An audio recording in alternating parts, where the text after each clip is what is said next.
1735 Divya Bluestone path पर यात्रा। Black asura जैसे युद्ध देवता के सामने खड़े राजा की दो आंखें आकाश में सितारों जैसी चमक रही थीं। हर बार जब वह सांस लेता, उसके ऊपर से महत्वपूर्ण प्रतीक सितारों की तरह उभरते, जो उसे घेरे हुए थे, जैसे उसके चारों ओर आध्यात्मिक प्राणी अपने राजा के आसपास तैर रहे हों। इस ऑरा और गति को देखा जाए तो यह प्राचीन राजा काले कवच वाले युद्ध देव से कमजोर नहीं था। अचानक प्राचीन राजा ने आगे की ओर लात मारी।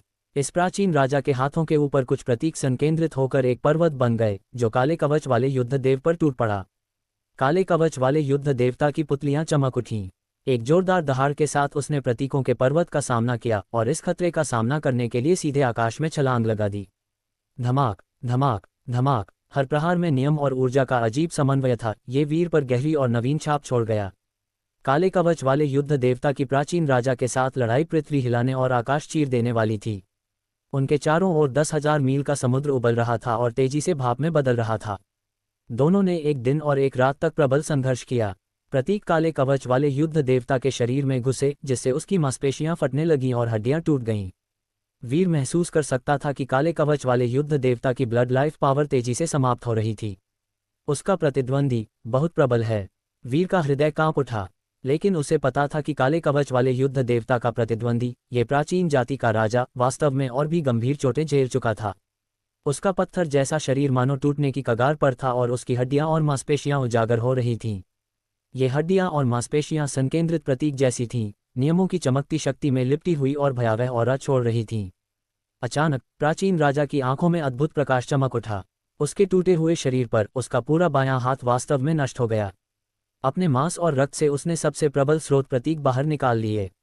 जैसे ही ये प्रतीक प्रकट हुए, वे सितारों जितनी चमक से दमकने लगे, चारों दिशाओं में भयावह प्रकाश फैलाते हुए काले कवच वाले युद्ध देवता की ओर गड़गड़ाहट की तरह बढ़े। उसी क्षण काले कवच वाले युद्ध देवता इन अजीब प्रतीकों द्वारा जकड़ा गया और उसका पूरा शरीर स्थिर हो गया। धमाक, काले कवच वाले युद्ध देवता को प्रतीकों द्वारा दबा दिया गया और उसका रक्त जबरदस्ती उसके शरीर से बाहर निकाला जा रहा था। ये रक्त आकाश में तैर रहा था और जैसे जैसे अधिक जीवन उसकी शरीर से दबाया जा रहा था, उसकी दवा जैसी गंध और भी प्रबल हो रही थी।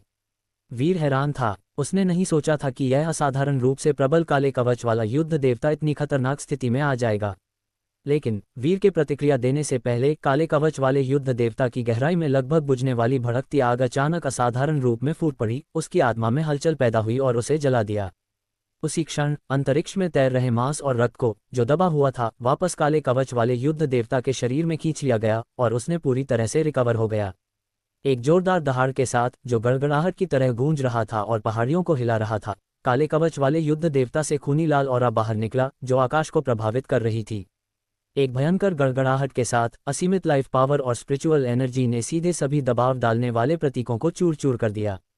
काले कवच वाला युद्ध देवता फिर से जमीन से ऊपर फट पड़ा। उसका शरीर रहस्यमय रूप से जलती हुई और गर्म लड़ाई की भावना से उमड़ रहा था। प्राचीन राजा भयभीत हो गया। वह जल्दी से बचाव के लिए प्रतीक फेंकने लगा, लेकिन वे सभी काले कवच वाले युद्ध देवता द्वारा निगल लिए गए। काले कवच वाले युद्ध देवता के भाला प्रहार बारिश की तरह थे। अंतहीन प्रकाश फूट रहा था, जैसे 10,000 सूर्य एक साथ फट रहे हों। प्राचीन राजा इस हमले के तहत दब गया और अगले क्षण में रक्त का तूफान बरस पड़ा। काले कवच वाले युद्ध देवता ने प्राचीन जाति के राजा को काटकर गिरा दिया। अनंत ब्लूस्टोन रोड लगातार आगे बढ़ता रहा। हर बार जब वीर अगले ब्लूस्टोन स्लैब पर कदम रखता, उसे काले कवचधारी युद्ध देवता की एक और लड़ाई दिखाई देती। संहार अनंत तक चलता रहा और काले कवचधारी युद्ध देवता लगातार और अधिक शक्तिशाली होता गया। वीर को नहीं पता था कि यह काला कवचधारी युद्ध देवता कौन था। उसने केवल प्राचीन जातियों के स्वाभिमानी और गौरवशाली संतान, अन्य ब्रह्मांडों के प्रतिभाशाली और आदिम होली बीस्ट्स देखे थे, और ये सभी शीर्ष अस्तित्व काले कवचधारी युद्ध देवता के हाथों नष्ट हो गए थे। इन उन्मत्त लड़ाइयों में काले कवचधारी युद्ध देवता की लड़ाकू इच्छाशक्ति, उसकी रहस्यमयी और अनंत प्रकार की फाइटिंग आर्ट्स, उसकी फाइटिंग पावर, सब कुछ वीर के मन में धीरे धीरे प्रेरणा की लहरों की तरह घुल मिल गया। तूफान में उठती लहरों की तरह ये सब वीर के मन में उथल पुथल मचाता रहा। रहस्यमयी रून्स और नियमों की मंद शक्ति उसके रक्त और मांस में प्रवेश कर गई, उसे चिन्हित कर दिया। इस प्रकार की जागरूकता अकल्पनीय रूप से गहन थी, लेकिन साथ ही अत्यंत स्पष्ट भी। हालांकि वह इन चीज़ों को किसी भी समय तुरंत समझ नहीं सकता था, फिर भी इनका प्रभाव उसे धीरे धीरे बदल रहा था और उसे भारी लाभ पहुंचा रहा था। वह स्पष्ट रूप से महसूस कर सकता था कि उसके शरीर में कुछ अज्ञात परिवर्तन हो रहे थे। उसके भीतर के असुरा सेक्रेट स्पिरिचुअलिटी रूल्स और भी गहन हो गए थे, और थंडर और फायर के स्रोत को लेकर उसकी समझ और भी विस्तृत हो गई थी। यहाँ तक कि उसकी चेतना के समुद्र में तैर रहे पर्पल टेम्पल स्पिरिचुअलिटी पैलेस और हेवनली जस्टिस स्पिरिचुअलिटी पैलेस की व्यापक गति भी पहले से अलग थी। ब्लू स्टोन रोड पर एक एक कदम चलते हुए वीर के चारों ओर का वातावरण फिर बदल गया। इस बार वह काला कवचधारी युद्ध देवता नहीं, बल्कि सफ़ेद वस्त्रों में एक लंबा आदमी बन गया। सफ़ेद वस्त्रधारी व्यक्ति के माथे पर लाल बिंदु था। वह 10 करोड़ वर्ष पुराने दिव्य वृक्ष के नीचे बैठा था और उसका शरीर अपने चारों ओर के वातावरण में विलीन प्रतीत हो रहा था। वृक्ष की शाखाओं से हरी ऊर्जा की लताओं जैसी रिबनें लटक रही थीं, जो सफ़ेद वस्त्रधारी व्यक्ति के चारों ओर मंडरा रही थीं। विभिन्न प्रकार की लाइफ पावर धीरे धीरे उसमें अवशोषित हो रही थी। यह एक अत्यंत अद्भुत अनुभव था। जब वीर ने स्वयं को इस सफ़ेद वस्त्रधारी व्यक्ति के रूप में प्रकट किया तो उसने महसूस किया कि उसके मांस और रक्त और संसार के बीच कोई अजीब कंपन हो रहा था, जैसे कुछ उसके शरीर से बाहर निकलने की कोशिश कर रहा हो। उसने अपनी आंखें बंद की और मौन में समझने का प्रयास किया। अगला कदम भी सफ़ेद वस्त्रधारी व्यक्ति का था। ये सफ़ेद वस्त्रधारी व्यक्ति काले कवचधारी युद्ध देवता से अलग था। यहाँ कोई अनंत संहार नहीं था, बल्कि अनंत कल्टीवेशन थी। उसकी कल्टीवेशन की विधि, नियमों की समझ सब वीर को पूरी तरह अलग अनुभव करा रही थी और अलग लाभ दे रही थी। काफ़ी लंबे समय तक वीर के द्वारा अनुभव की गई स्मृतियां सभी सफ़ेद वस्त्रधारी व्यक्ति की थीं। लेकिन उसके बाद स्मृतियों के मुख्य पात्र में फिर बदलाव आया। इस बार स्मृतियों का स्वामी एक सुनहरी तलवार वाला गॉड किंग बन गया। इस गॉड किंग की शक्ति काले कवचधारी युद्ध देवता के समान थी। उसकी एक ही वार से आकाश विभाजित हो सकता था और पृथ्वी चूर चूर हो सकती थी। कोई भी उसका शत्रु नहीं बन सकता था। वीर ने देखा कि ब्लू स्टोन रोड के हर हिस्से के बाद स्मृतियों के मुख्य पात्र बदल जाते थे। हालांकि उनके ऑरा में कुछ समानताएं रखती थीं, उनके रूप और नियम तथा कल्टीवेशन की विधियां पूरी तरह अलग थीं, जैसे आकाश और पृथ्वी अलग हों। इनमें से कई नियम ऐसे थे जिनका वीर ने पहले कभी अनुभव नहीं किया था।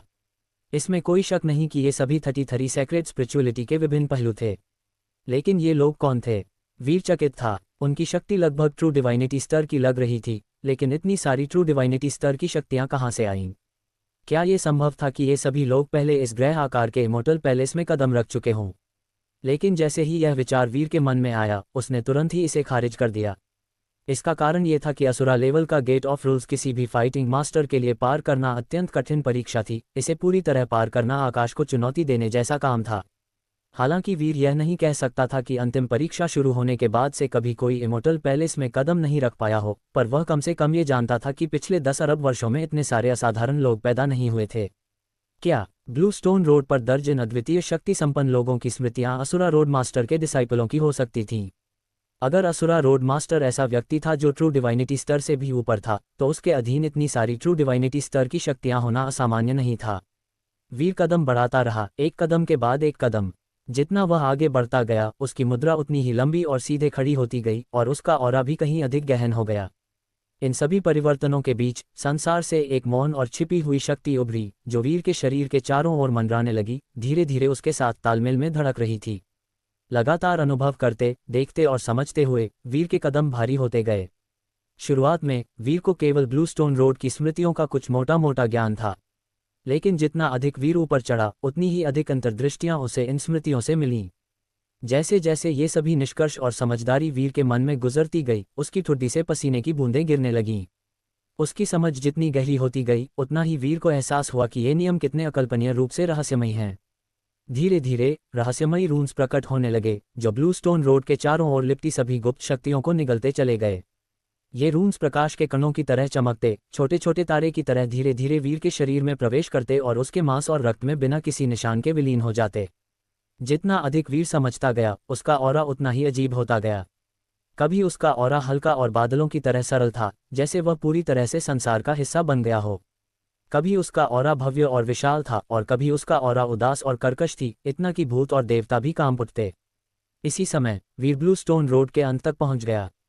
वह पहले ही आकाश में 1 लाख फीट की ऊंचाई पर खड़ा था और उसके नीचे असीमित बादलों का महासागर फैला हुआ था। जब वीर इस अंतिम ब्लू स्टोन स्लैब पर कदम रखने ही वाला था, वह वास्तव में चकित हो गया। ये ब्लू स्टोन स्लैब अत्यंत विशेष प्रतीत हो रहा था। ये स्पष्ट रूप से केवल 10 फीट चौड़ा था, लेकिन वीर की दृष्टि में यह अनंत विशालता वाला प्रतीत हुआ, इतना चौड़ा कि यह लगभग पूरी दृष्टि घेरे ले रहा था। अब तक इस अंतिम ब्लू स्टोन स्लैब का ऑरा सबसे तीव्र था जो वीर ने कभी देखा था। केवल इसके करीब आने भर से वह भी भयभीत हो गया और वह पूरी तरह से शब्दहीन रह गया। वीर अंतिम ब्लू स्टोन रोड के स्तर पर कदम रखने में जल्दी नहीं कर रहा था। उसे अंदेशा था कि गेट ऑफ रूल्स में ब्लैक असुरा द्वारा बताए गए विशेष इनाम की संभावना इसी अंतिम ब्लू स्टोन रोड पर थी। फिर भी वीर ने शांत होने का निर्णय लिया। इस तथाकथित इनाम को पाने के लिए अपनी गति बढ़ाने के बजाय वह बैठ गया और ध्यान करने लगा। गहरी कल्टीवेशन में बैठते हुए वीर धीरे धीरे उन सभी स्मृतियों को याद करने लगा जो उसने यहाँ तक आते हुए अनुभव की थीं। जैसे ही वीर ने उन्हें याद किया, उसका मन अचानक झकझोर उठा। मैं जानता हूँ, अंततः मैं जान गया कि किन ट्रू डिवाइनिटी स्तर के सुप्रीम एल्डर्स की स्मृतियाँ ब्लू स्टोन रोड में दर्ज थीं। वीर ने अपने आप से फुसफुसाते हुए कहा। उसे यह पहले ही समझ लेना चाहिए था। उन स्मृतियों में ये ठीक 33 अलग अलग लोग थे, न ज़्यादा न कम। ये संख्या वीर को तुरंत यह समझने के लिए पर्याप्त थी कि वे कौन थे। नीले पत्थर की सड़क पर मौजूद 33 ट्रू डिवाइनिटी, भले ही उनके बाहरी रूप अलग अलग थे, लेकिन उनकी आत्मा का ऑरा वास्तव में काफ़ी हद तक एक जैसा महसूस हो रहा था। वीर ने एक संभावना पर ध्यान नहीं दिया था, और वह ये थी कि ये 33 ट्रू डिवाइनिटी स्तर की महाशक्तियाँ वास्तव में एक ही व्यक्ति भी हो सकती थी। वीर को असुरा रोड मास्टर के वे शब्द याद आए जो उसने असुरा सूत्र की प्रस्तावना में छोड़े थे। 33 हेवंस, असीम पवित्र आध्यात्म। मेरा संकल्प पूर्ण फाइटिंग आर्ट्स की चरम सीमा को खोजने का है। मैंने 33 हेवंस की यात्रा करने में 3.3 अरब वर्षों का समय लगाया और 33 जीवनों के साथ कल्टीवेशन की। एक जीवन एक एम्पीरियन, एक जीवन एक डिवाइनिटी। मैं जो खोज रहा हूँ वह पवित्र आध्यात्म की सर्वोच्च सच्चाई है। 33 जीवनों में कल्टीवेशन, एक जीवन एक एम्पीरियन, एक जीवन एक डिवाइनिटी, और नीले पत्थर की सड़क में मौजूद स्मृतियों के भीतर ठीक 33 ट्रू डिवाइनिटी थी। ये संख्या पूरी तरह से मेल खा रही थी। दूसरे शब्दों में, ये 33 ट्रू डिवाइनिटी बहुत संभव है कि असुरा रोड मास्टर के 33 पुनर्जन्म ही थे। उसने 33 जीवनों में कल्टीवेशन की थी और हर एक जीवन में एक एक पवित्र आध्यात्म के नियम को समझा और उनमें सर्वोच्चता प्राप्त की थी। हर बार 1 करोड़ वर्षों का समय लगाकर ट्रू डिवाइनिटी बनने तक पहुंचा था। इतना ही नहीं, उन जीवनों में उसने जो युद्ध किए, जो कल्टीवेशन की स्मृतियां बनी और जिन नियमों को उसने समझा, उन सभी को इस नीले पत्थर की सड़क में ढाल दिया गया था ताकि उसके भविष्य के उत्तराधिकारी उन्हें देख सकें और उनका अनुसरण कर सकें। ये सोचते ही वीर पूरी तरह से स्तब्ध रह गया। 33 पुनर्जन्म और हर एक पुनर्जन्म ट्रू डिवाइनिटी के स्तर तक कल्टीवेशन करता हुआ पहुंचा हो, यह आखिर किस स्तर का कॉन्सेप्ट था? यदि असुरा रोड मास्टर वास्तव में ट्रू डिवाइनिटी के क्षेत्र से भी आगे निकल चुका था, तो वीर को संदेह हुआ कि उसने ऐसा करने के लिए इन 33 पुनर्जन्मों के ट्रू डिवाइनिटी स्तरों को आपस में मिला दिया होगा। जब उसने अंतिम नीले पत्थर के स्लैब की ऑरा को शांत भाव से महसूस किया, तो वह धुंधले रूप में यह अनुभव कर सका कि वह भले ही विशाल और भयावह थी, लेकिन गहराई से देखने पर उसमें 33 अलग अलग ऊर्जाएं और नियम सम्मिलित थे। असुरा रोड मास्टर ने 33 बार पुनर्जन्म लिया था और इन 33 जीवनों में हर बार उसने बिल्कुल अलग अलग बातों को समझा था। 1736 असुरा के 33 जन्म। असुरा रोड मास्टर ने 33 बार पुनर्जन्म लिया था और इन 33 जीवनों में हर बार उसने बिल्कुल अलग अलग बातों को समझा था। उसके बाद उसने जो कुछ भी समझा था उन सभी को आपस में एक कर दिया। ये सचमुच एक अकल्पनीय उपलब्धि थी। नीले पत्थर के स्लैब पर असुरा के पवित्र आध्यात्म के नियमों की शक्ति की पतली धाराएं आपस में बंधी हुई थीं और वे अत्यंत मोटी हो चुकी थीं, मानो एक असीम अथाह गड्ढा हो जो हर चीज को रोक रहा हो। यदि कोई यहाँ खड़ा होकर अंतिम कदम आगे बढ़ाना भी चाहे तो वह बिल्कुल भी आसान नहीं था। इसके लिए या तो अत्यंत शक्तिशाली बल चाहिए था या फिर नियमों की गहरी और ठोस समझ का आधार। वीर ने एक क्षण के लिए झिझक दिखाई, फिर उसकी उंगलियों ने स्पेस में एक चमकदार मार्ग खींचा जो नीले पत्थर के स्लैब के ऊपर मौजूद असुरा के पवित्र आध्यात्म के नियमों के साथ पूर्ण सामंजस्य में गूंज उठा। असंख्य कसकर बंधी हुई असुरा पवित्र आध्यात्म के नियमों की धाराओं से अवरुद्ध नीला पत्थर का स्लैब वीर के हाथों के नीचे धीरे धीरे खुलने लगा। अंततः वीर ने अंतिम नीले पत्थर के स्लैब पर कदम रख दिया। जैसे ही उसने ऐसा किया, उसके चारों ओर का वातावरण अचानक बदल गया। वीर एक बार फिर नीले पत्थर की सड़क के भीतर मौजूद स्मृतियों को महसूस कर सका। लेकिन इस बार जिस अस्तित्व में वीर परिवर्तित हुआ वह कोई और नहीं बल्कि वही ब्लैक असुरा था जिसने आखिरी रूल्स ऑफ गेट के भीतर उसकी परीक्षा ली थी। इस बार ब्लैक असुरा के हाथ में एक ड्रैगन स्पीयर था और उसके सिर से लाल बालों का पूरा गुच्छा उसकी पीठ तक लहरा रहा था। वह एक विशाल ड्रैगन पर सवार था और उसकी त्वचा धात्विक चमक से दमक रही थी, जबकि उसका पूरा शरीर अजीब और रहस्यमय प्रतीकों से ढका हुआ था। वह स्पेस की घोर काले और ठंडे खाली स्थान में खड़ा था। उसके पैरों के नीचे अनगिनत खरबों तारों की रोशनी चमक रही थी। उसकी पुतलियां 2 धधकते हुए सूर्यों की तरह थीं जो एक भयावह प्रकाश उत्सर्जित कर रही थीं और उस प्रकाश ने अंतहीन दूर तक फैले अंधकार को प्रकाशित कर दिया था। उस अनंत रूप से दूर स्थित स्थान पर एक ऐसा व्यक्ति मौजूद था जिसका ऑरा भी उतना ही भयावह था, और वह आकाशगंगा के दूसरे सिरे से चलता हुआ आगे आ रहा था। जहां जहां यह व्यक्ति चलता, वहां विशाल क्षेत्र में फैला हुआ अंतरिक्ष टूटकर बिखर जाता। अनगिनत तारों की शक्ति को वह व्यक्ति बलपूर्वक खींच लेता और निगलकर अपने शरीर में समा लेता। उस व्यक्ति का शरीर सीधे वीर के सामने आकर रुक गया, लेकिन उसकी छवि अभी भी धुंधली थी। ऐसा प्रतीत हो रहा था मानो उस व्यक्ति की हजारों, लाखों, यहाँ तक कि करोड़ों प्रतियां एक साथ चल रही हों और सभी एक दूसरे पर चढ़ी हुई हों, जो पर्वत जैसे भारी दबाव को उत्सर्जित कर रही थीं। धक धक, वीर का हृदय तेजी से धड़कने लगा। भले ही वह जानता था कि यह व्यक्ति केवल एक भ्रम रूप था, फिर भी इतना भर ही उसके मन को झकझोरने और उसके दिल को कांपने के लिए पर्याप्त था। इसी समय ब्लैक असुरा के चेहरे पर पहले कभी न देखी गई गंभीरता उभर आई। ब्लैक असुरा की शक्ति समुद्र की तरह गहरी और विशाल थी, और उसे टक्कर देना लगभग असंभव कहा जा सकता था। वीर को तो यहाँ तक संदेह होने लगा कि यह ब्लैक असुरा रोड मास्टर का वास्तविक स्वरूप ही हो सकता है। आखिर कौन सा गर्वित पुत्र असुरा रोड मास्टर का योग्य प्रतिद्वंद्वी बन सकता था? वीर ने उस व्यक्ति की शरीर को ध्यान से देखा। वह न तो मानव था, न ही सोल्टास या सेंट। वह एक प्राचीन जाति से था जिसे वीर ने पहले कभी नहीं देखा था। इससे वीर के मन में एक शंका उत्पन्न हुई। क्या 10 अरब वर्ष पहले ये ब्रह्मांड किसी प्राचीन जाति के अधीन रहा होगा, और फिर कई महान आपदाओं के बाद वे प्राचीन जातियां पतन को प्राप्त हो गईं? उसके बाद मानव, सेंट और सोल्टास धीरे धीरे उभरकर प्रमुख बने होंगे। इसी समय वह छाया में शरीर कुछ कहता हुआ प्रतीत हुआ। बोलते समय उसकी रूपरेखा हिलती और विकृत होती जा रही थी। उसके हर एक शब्द के साथ स्पेस में एक अत्यंत विशाल प्रतीक उभर आता। वीर उस छाया में शरीर के शब्दों को सुन नहीं सका।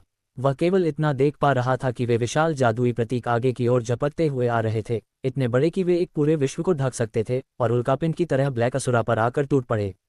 ब्लैक असुरा ने बलपूर्वक अंतरिक्ष को ऐसे फाड़ दिया जैसे 2 कपड़े के पर्दे चीर दिए गए हों, और उनके पीछे एक गहरी खाई प्रकट हो गई। जब वे गर्जन करते हुए प्रतीक नीचे आकर गिरे तो वे सभी उस विचित्र स्थान में समा गए और पूरी तरह गायब हो गए। जब छाया में शरीर ने देखा कि उसका आक्रमण इतनी आसानी से निष्फल कर दिया गया, तो उसने हल्की सी मुस्कान दी, मानो उसे इसकी कोई विशेष परवाह ही न हो। उस छाया में शरीर ने अपना हाथ आगे बढ़ाया, एक स्पेस क्रैक बनाया और उसके भीतर से एक मोटी प्राचीन पुस्तक निकाल ली। उस प्राचीन पुस्तक का आवरण काला था, और उसके आवरण पर 2 अत्यंत प्राचीन शब्द अंकित थे। यदि वीर ने मिस्ट्री डेथ वैली में असुरा सूत्र का पहला भाग न पढ़ा होता तो वह इन 2 शब्दों को कभी पहचान नहीं पाता।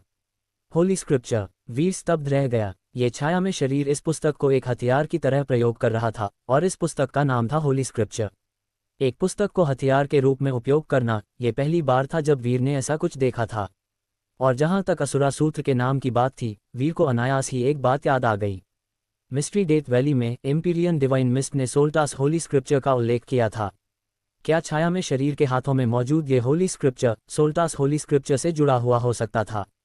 यह विचार तुरंत वीर के मन में कौंध गया।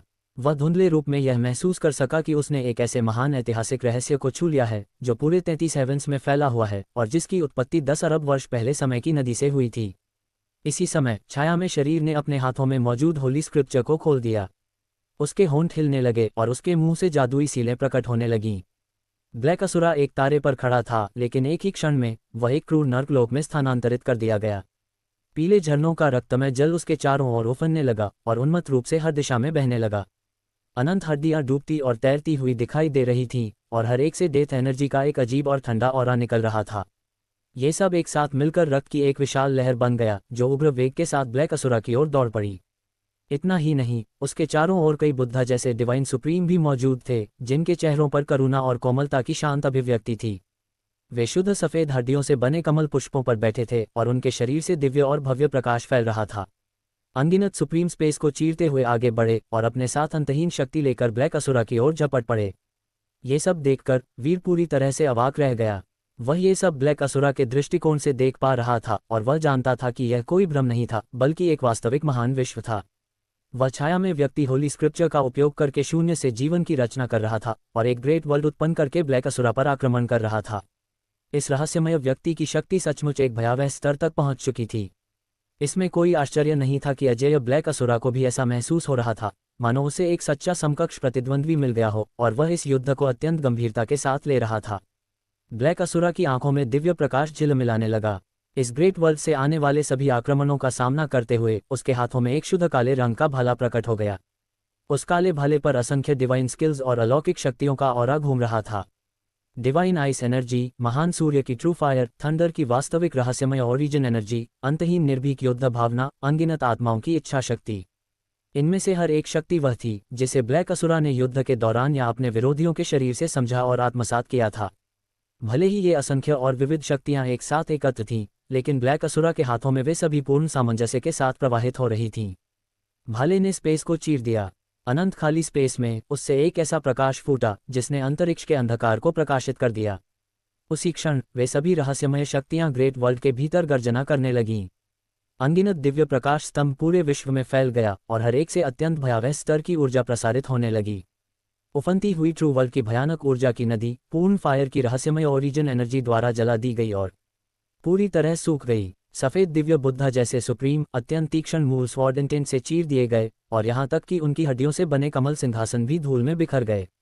हड्डियों से बने अनंत पर्वत ढह गए और धरती गहरे दरारों के साथ फट गई।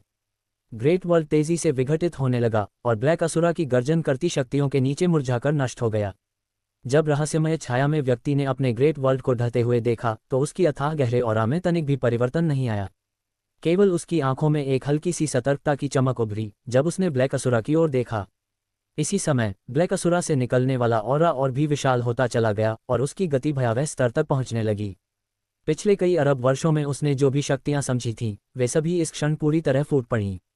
ब्लैक असुरा का चेहरा बदलने लगा और धुंधला होता चला गया, मानो वह अपने इनर वर्ल्ड की हर युद्ध भावना और ब्रह्मांड के हर नियम को धारण किए हुए हो। ऐसा प्रतीत हुआ जैसे उसका शरीर ही एक भयावह ब्रह्मांड बन गया हो जिससे अंतहीन रहस्यमय शक्ति का सैलाब उमड़ रहा हो। धड़ाम! भाले के एक ही प्रहार के साथ उसका आघात अनंत स्पेस की ओर जा पहुंचा।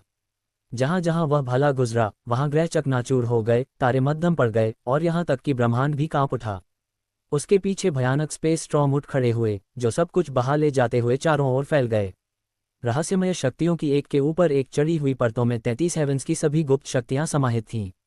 ये शक्ति अनंत स्पेस को कुचलती हुई आगे बढ़ी और आकाशगंगा के दूसरे सिरे पर खड़े उस व्यक्ति से जा टकराए।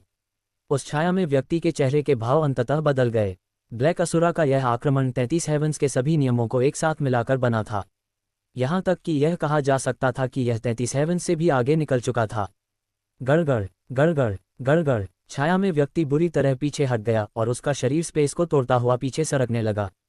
उसने नियमों की अनंत शक्तियां बाहर फेंकी ताकि ब्लैक असुरा के उस पूर्ण और सर्वशक्तिमान आक्रमण को रोका जा सके जिसमें 33 हेवंस की शक्तियां भी सम्मिलित थीं और उनके परे खड़ी किसी शक्ति की एक झलक भी मौजूद थी।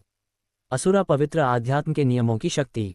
केवल वीर ही अपने हृदय में ये जानता था कि गैलेक्सी के दूसरे सिरे पर खड़े उस व्यक्ति को घबराहट में डाल देने वाली यह भयावह शक्ति वास्तव में असुरा पवित्र आध्यात्म के नियमों की शक्ति थी। यह नियमों की एक ऐसी अद्वितीय शक्ति थी जो 33 हेवन से बाहर खड़ी थी। चाहे वह अभी का समय हो या 10 अरब वर्ष पहले का युग, ये शक्ति संसार को झकझोर देने के लिए पर्याप्त थी। यह असुरा रोड मास्टर की महान कृति थी, वह चरम शक्ति जिसे उसने 33 हेवंस के नियमों को अत्यंत गहराई तक समझने के बाद स्थापित किया था। असुरा पवित्र आध्यात्म। इसकी महिमा किसी भी सामान्य वर्णन से परे थी। धड़ाम! तेजस्वी प्रकाश ने सब कुछ भेद दिया। ब्लैक असुरा के भाले की रोशनी में वह रहस्यमय व्यक्ति भी पूरी तरह लुप्त हो गई। केवल उसके हाथों में मौजूद होली स्क्रिप्चर ही शेष रह गया जो अब भी एक भयानक प्रकाश से चमक रहा था, ऐसा प्रकाश जिसे असुरा पवित्र आध्यात्म के नियम भी ढक नहीं पा रहे थे, मानो उस पुस्तक का प्रकाश अस्तित्व में अद्वितीय हो। अगले ही क्षण सब कुछ गायब हो गया। वीर घुटनों के बल गिर पड़ा। उसका पूरा शरीर कांप रहा था और पसीने से भीगा हुआ था। उसका शरीर लगभग टूट ही चुका था। अभी अभी ब्लैक असुरा के अंतिम प्रहार में 33 हेवंस के सभी नियमों की शक्तियां समाहित थीं। केवल एक झलक भर ही उसकी पूरी स्प्रिट पावर को निगल लेने के लिए पर्याप्त थी। फिर भी जो कुछ अभी घटित हुआ था उसका वह 10 लाखवां हिस्सा तक भी समझ या अनुमान नहीं लगा सका। अंतिम नीले पत्थर के स्लैब पर खड़े होकर वीर ने अंततः राहत की एक लंबी सांस ली। अभी अभी ब्लैक असुरा के अंतिम प्रहार को प्रत्यक्ष रूप से देखने के बाद वह क्षणिक पल ही वीर के हृदय और आत्मा को झकझोर देने के लिए पर्याप्त था। यहां तक पहुंचते पहुंचते वीर ने अत्यधिक अनुभवों से होकर गुजार लिया था। उन अनुभवों में से कई ऐसे थे जो उसकी समझ की सीमा से कहीं आगे थे। फिर भी नीले पत्थर की सड़क पर घटित सभी दृश्य ऐसे थे जिन्हें वीर ने स्वयं महसूस किया, स्वयं जिया, और उन्होंने उसकी स्मृतियों पर एक गहरी और अमिट छाप छोड़ दी थी। इन सभी अनुभवों को एकत्र करने से भविष्य में असुरा पवित्र आध्यात्म की कल्टीवेशन करते समय वे वीर के लिए अत्यंत बड़ा लाभ सिद्ध होने वाले थे। भले ही इस समय ये संचित अनुभव सीधे तौर पर वीर की शक्ति को बहुत अधिक न बढ़ा रहे हों, फिर भी इसमें कोई संदेह नहीं था कि यह उसके द्वारा प्राप्त की गई एक अमूल्य संपदा थी। लेकिन केवल यही संपदा इस पूरे अंतिम परीक्षण की सबसे मूल्यवान रिवॉर्ड नहीं कही जा सकती थी। गेट ऑफ रूल्स में ब्लैक असुरा ने जिस रिवॉर्ड का उल्लेख किया था वह अवश्य ही कुछ और था। जब वीर नीले पत्थर की सड़क के अंत तक पहुंचा तो उसने आगे की ओर एक और कदम बढ़ाया, क्योंकि यही अंत था, और इस अंतिम कदम के साथ ही वीर ने सीधे स्पेस में प्रवेश कर लिया। स्पेस में कदम रखते ही वीर ने अपने चारों ओर के वातावरण में बदलाव महसूस किया। 1737 असुर रक्त की बूंद। स्पेस में कदम रखते ही वीर ने अपने चारों ओर के वातावरण में बदलाव महसूस किया। वह एक धुंध से भरे काले स्थान में पहुंच चुका था। ये काला स्थान शांत था लेकिन साथ ही भयावह भी।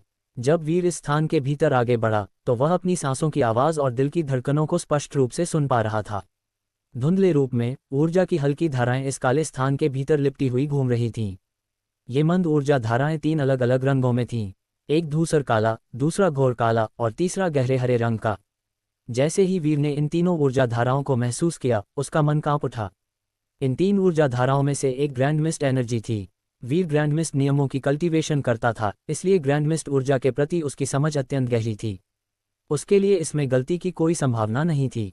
जहां तक बाकी 2 ऊर्जा धाराओं की बात थी, उनमें से गहरे हरे रंग वाली ऊर्जा से वीर पहले संपर्क कर चुका था। जब उसने डिवाइन ड्रीम हेवेनली पैलेस में प्रशिक्षण लिया था, तब डिवाइन ड्रीम नियम का अध्ययन करते समय उसने इसे छुआ था। ये गहरे हरे रंग की ऊर्जा धारा सोल सोर्स थी। ग्रैंड मिस्ट एनर्जी ब्रह्मांड में मौजूद समस्त पदार्थ का स्रोत थी। दूसरे शब्दों में, ये वस्तु या शरीर का मूल स्रोत थी।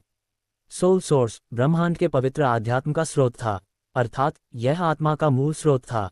और जो अंतिम ऊर्जा धारा थी वह निस्संदेह ब्रह्मांड में मौजूद सभी ऊर्जाओं का मूल स्रोत थी, ओरियन एनर्जी अर्थात एनर्जी का स्रोत। ब्रह्मांड का शरीर, ऊर्जा और आत्मा, इन तीनों महान मूल शक्तियों का समावेश इस काले स्थान के भीतर मौजूद था। ये तीनों मूल शक्तियां अंतरिक्ष के एक ही बिंदु के चारों ओर धीरे धीरे घूम रही थीं। जब वीर ने उस दिशा में देखा तो उसने पाया कि उस स्थान के आसपास का अंतरिक्ष घुमाव खा रहा था। उस अंतरिक्ष विकृति के सबसे गहरे केंद्र में एक गाढ़े लाल तरल की एकमात्र बूंद शांत भाव से तैर रही थी। लाल तरल की उस बूंद से समुद्र जैसा गहरा और विशाल ऑरा निकल रहा था। उस बूंद से उत्सर्जित भयावह ऊर्जा के कारण उसके चारों ओर का स्पेस विकृत हो रहा था। तीनों मूल शक्तियां उस लाल बूंद के चारों ओर घूम रही थीं और स्पष्ट रूप से उसे स्थिर कर रही थीं और भी सुदृढ़ बना रही थीं। ये रक्त की एक बूंद थी, और इतना ही नहीं, इस रक्त की बूंद के भीतर पवित्र आध्यात्म के महान नियमों की एक अत्यंत सघन और अवर्णनीय ऑरा समाहित था। साथ ही इस रक्त की बूंद में एक भयावह ऊर्जा और प्रबल इच्छा शक्ति भी निहित थी। इस रक्त बूंद से निकलने वाला ऑरा वीर के लिए परिचित था। उसने उसके मन को गहरे तक झकझोर दिया। इन पिछले दिनों में जब वीर नीले पत्थर की सड़क पर आगे बढ़ रहा था, तब वह असुरा रोड मास्टर के अतीत के कई अनुभवों को स्वयं जी चुका था। ऐसा प्रतीत होता था मानो वह असुरा रोड मास्टर की पूरी यात्रा में व्यक्तिगत रूप से उसके साथ रहा हो। असुरा रोड मास्टर के ऑरा से वह अत्यंत परिचित हो चुका था, और उसके सामने तारे की तरह चमकती हुई रक्त की वह बूंद असुरा रोड मास्टर की भयावह ऑरा से स्पष्ट रूप से अंकित थी। यदि उसकी समझ में कोई भूल नहीं थी तो रक्त की वह बूंद स्वयं असुरा रोड मास्टर द्वारा छोड़ी गई थी। भले ही 10 अरब वर्ष बीत चुके थे, फिर भी उसमें समाहित विशाल स्पिरिचुअल एनर्जी और पवित्र आध्यात्म के नियमों में रत्ती भर भी क्षय नहीं हुआ था। इसके विपरीत ब्रह्मांड की इन 3 मूल शक्तियों द्वारा निरंतर पोषित किए जाने के कारण रक्त की वह बूंद और भी अधिक सघन और दीप्तिमान हो चुकी थी। उसका सामना करते हुए सांस लेना तक कठिन लग रहा था। ये है असुरा स्तर के गेट ऑफ वंडर का अंतिम रिवॉर्ड। असुरा रोड मास्टर द्वारा छोड़ी गई रक्त की एक बूंद। वीर ने अपनी मुट्ठियां कस लीं और उसका हृदय जोर जोर से धड़कने लगा। ब्लैक असुरा द्वारा उल्लेख किया गया रिवॉर्ड, जो पूरे अंतिम परीक्षण में सबसे मूल्यवान में से एक था, वास्तव में उसकी रक्त की एक बूंद ही थी।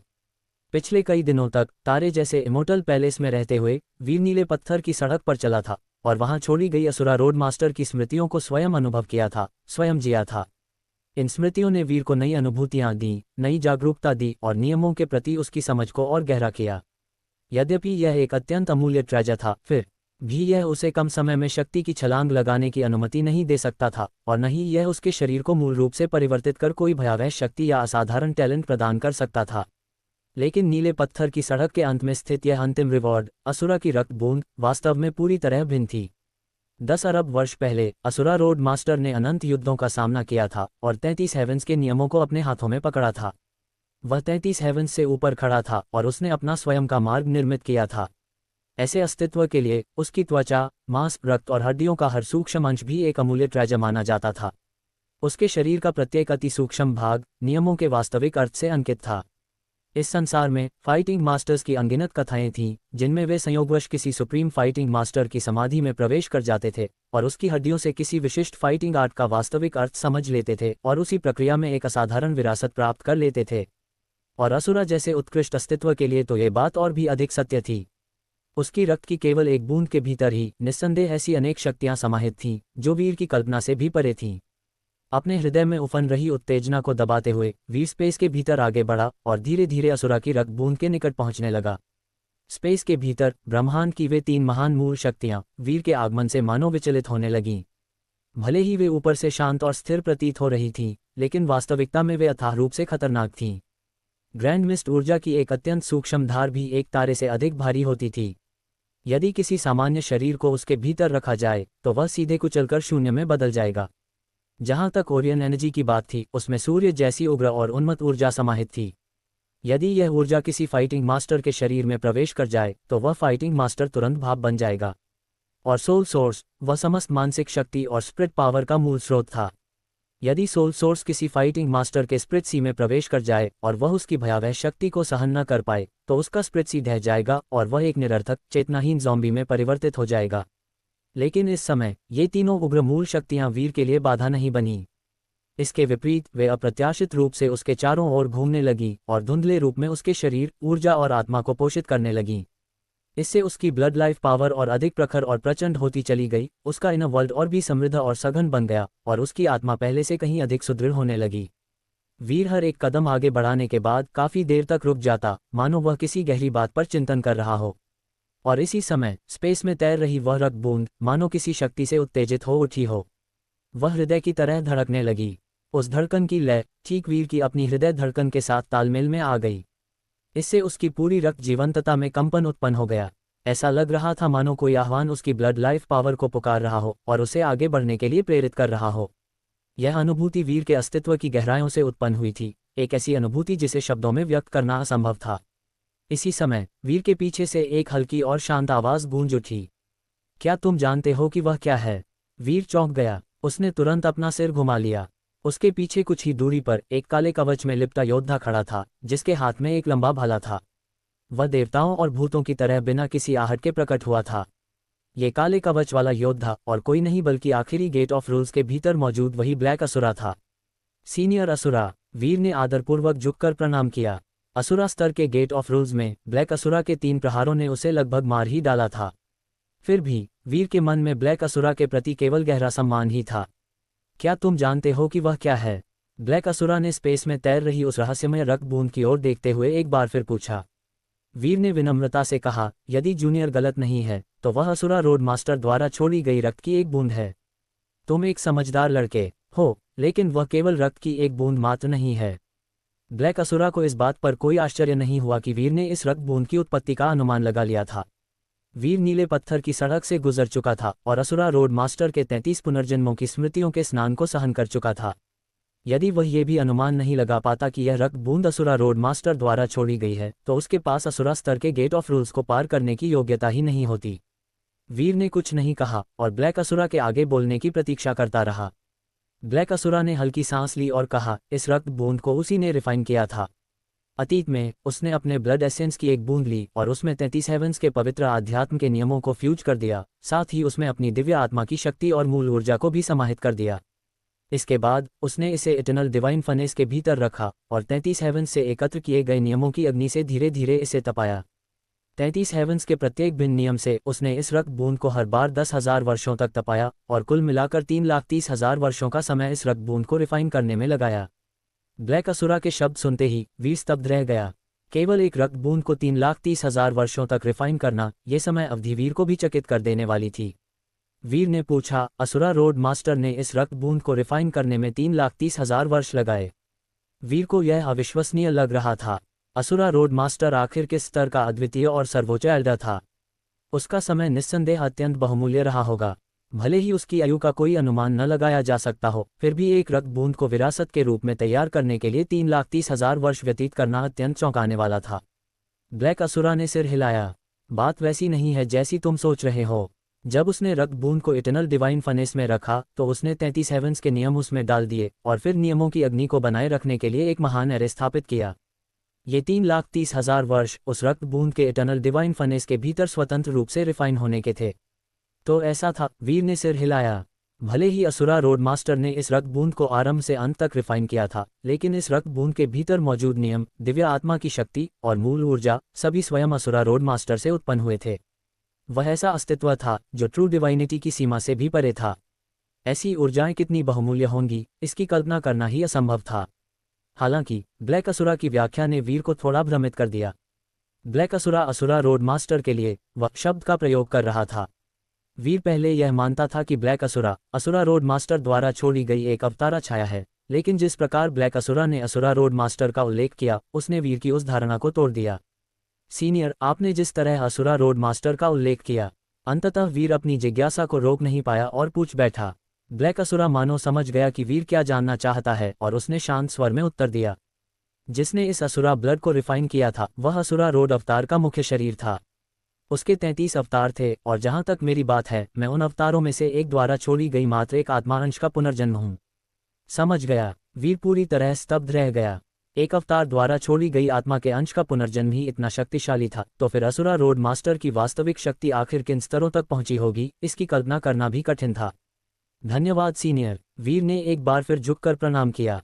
इसमें कोई संदेह नहीं था कि ब्लैक असुरा यहाँ अंतिम परीक्षण की अध्यक्षता करने के लिए ही मौजूद था। और जहाँ तक अंतिम परीक्षण में उसे इतनी महान भाग्यशाली अवसर प्राप्त होने की बात थी, तो एक अर्थ में ये सब ब्लैक असुरा की ही देन था। इस रक्त बूंद को ले लो, यह अंतिम परीक्षण के सबसे कीमती रिवॉर्ड्स में से एक है। ब्लैक असुरा ने ये कहते हुए पीठ घुमाए और आगे बढ़ गया। उसका स्वरूप धीरे धीरे घने अंधकार में विलीन होता चला गया। वीर ने एक गहरी सांस ली और असुरा ब्लड की उस बूंद के सामने आकर खड़ा हो गया। अत्यंत सम्मान के साथ एक बार फिर झुककर प्रणाम करने के बाद वह धीरे धीरे उस रक्त बूंद की ओर बढ़ने लगा। जैसे ही वीर असुरा ब्लड की उस बूंद के निकट पहुंचा, उसे महसूस हुआ कि उसकी पूरी ब्लड लाइफ पावर उसकी ओर खींचती चली जा रही है। उसके इनर वर्ल्ड के भीतर मौजूद ऊर्जा उथल पुथल मचाने लगी, मानो वह दहाड़ते हुए बाहर निकलना चाहती हो। वीर ने अपनी बेचैन ब्लड लाइफ पावर को दबाया। इसके बाद उसने दोनों हाथ आगे बढ़ाए और उस असुरा ब्लड की बूंद को पकड़ लिया। जिस क्षण उसने उस असुरा ब्लड की बूंद को छुआ, उसे ऐसा महसूस हुआ मानो उसने एक दहकते हुए सूर्य को पकड़ लिया हो। असुरा ब्लड की उस बूंद से प्रचंड ऊष्मा की एक विशाल लहर बाहर की ओर फैल गई। एक प्राचीन और रहस्यमय शक्ति उस असुरा ब्लड की बूंद से फूट पड़ी और निरंतर लहरों के रूप में वीर की ओर उमड़ने लगी। असुरा रोड मास्टर ने अपने पूरे जीवन में युद्ध किए थे।